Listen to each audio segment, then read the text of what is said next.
আপনারা বোধহয় শুনছেন আমার নামে একটা অভিযোগ হয়েছে। দেখা যাক, আমি তো আইনজীবী, আমি জানি আমি কোনো অপরাধ করি নাই।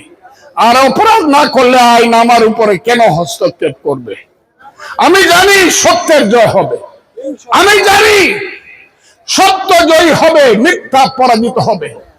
যারা এই দেশের 30 লক্ষ লোককে হত্যা করেছিল, যারা 2 লক্ষ মা বোনের ইজ্জত নষ্ট করেছিল, যারা সোনার বাংলাপুরে ছাড়খাড় করেছিল, সেই সব নিমক হারাং বেঈমান আলবদর রাজাকার আলসাম যারা আজকের সুযোগে এই দেশকে কুক্ষিগত করে তার প্রতিশোধ নিতে চায়, আমি আপনাদের কাছে হাত জোর করে বলছি, কোনদিন তাদেরকে ভোট দেবেন না।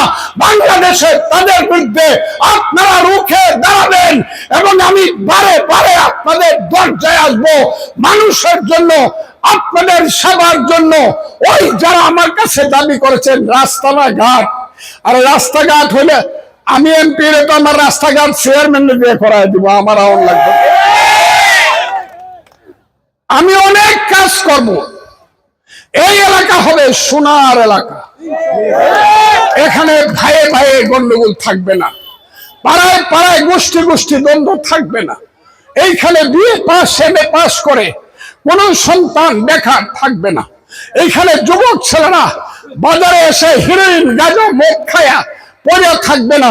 প্রয়োজনে তাদেরকে সুস্থ করে বিদেশে পাঠাইব চাকরি করার জন্য।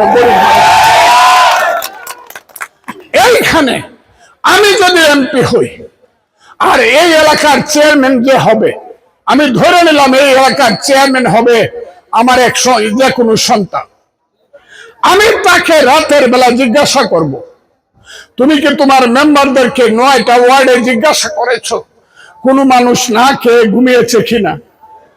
আমি এমপি হলে ইটনা অষ্টগ্রাম মিটামনে কোন গরিব মানুষ যদি না খেয়ে ঘুমায়, আপনাদেরকে আমি কথা দিচ্ছি, শপথ করছি, সন্ধ্যার সময় পরের দিন আমি ভাত খাবো না, আমি উপবাস থাকবো।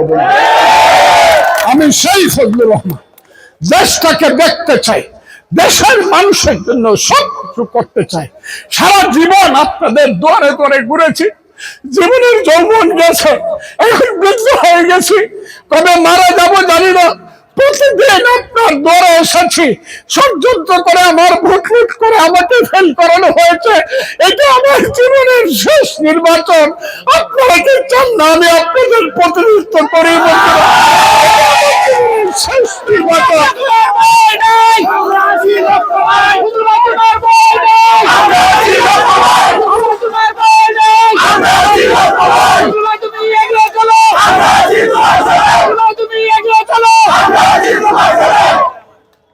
এটাই আমার জীবনের শেষ নির্বাচন। আপনারা দয়া করে আমাকে ভোট দেবেন। এই কথা বলে আপনাদের সবাইকে ধন্যবাদ জানিয়ে জানতে চান ভোটটা দেবেন কিনা। একটা হাত তালবেন, একটা হাত তালে জয়। আসসালামু আলাইকুম।